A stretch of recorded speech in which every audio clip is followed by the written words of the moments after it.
महाराष्ट्र दिनानिमित्त मुख्यमंत्र्यांकडनं 106 हुतात्म्यांना आदरांजली। संयुक्त महाराष्ट्रासाठी आपल्या प्राणांची आहुती देणाऱ्यांना शिंदेंकडनं नमन।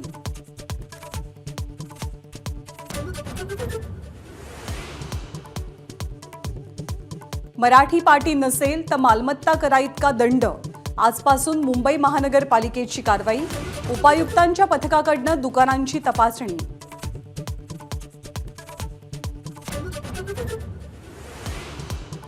पंतप्रधान नरेंद्र मोदी आणि राज ठाकरे एकाच मंचावर येण्याची शक्यता। मुंबईत 17 मेला शिवाजी पार्कवर सभेचं आयोजन।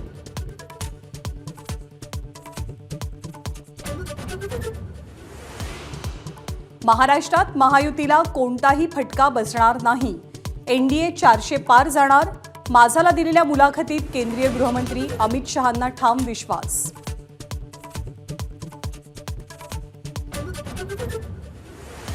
महायुतीमध्ये ठाण्याच्या जागेचा तिढा सुटला। आज उमेदवार जाहीर होणार। मुख्यमंत्र्यांनी बोलावलेल्या बैठकीनंतर प्रताप सरनाईक यांची माहिती।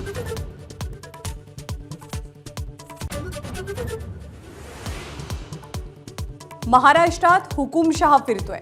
उद्धव ठाकरेंची पंतप्रधान मोदींवर टीका, तर भाजपसोबत गद्दारांची टोळी। शिंदे आणि अजित पवार गटावरही हल्लाबोल।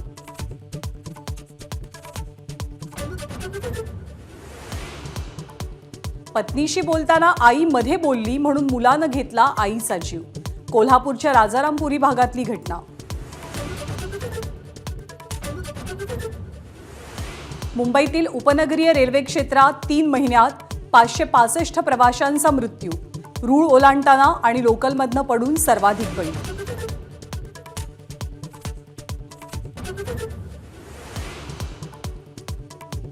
लखनौ विरोधात झालेल्या सामन्यात मुंबईचा 4 विकेट्सनं पराभव। मुंबई इंडियन्स आतापर्यंत 7 सामन्यांमध्ये पराभूत। प्लेऑफसाठीचं गणित अवघड। एबीपी माझा, उघडा डोळे बघा नीट।